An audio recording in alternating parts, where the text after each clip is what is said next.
kui sul on kiudainete rohke toit, siis seedimine käib paremini läbi, kui on vaene, siis ongi toit jääb pidama, seedekulglasse võivad jälle tekkida igasugused erinevad probleemid. Ja nüüd, kui sa sööd vähe kiudaineid ja bakterid jäävad nälga, siis tegelikult nad on hästi kohanevad tegelased. Nad tahavad ikka elada, samamoodi nagu meie tahame elada. Ja siis mida nad tegema hakkavad, nad hakkavad sööma sinu soolebarjääri ja seda lima seal.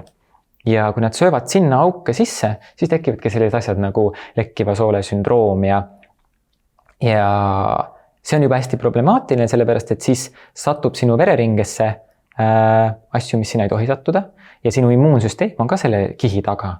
Ja see immuunsüsteem, see kiht on väga-väga õhukene ja ta on üles ehitatud niimoodi. See on kuidagi loodud niimoodi, et me oleme loodud olema pidevas kontaktis keskkonnaga. Et muidu ta oleks väga-väga palju paksem.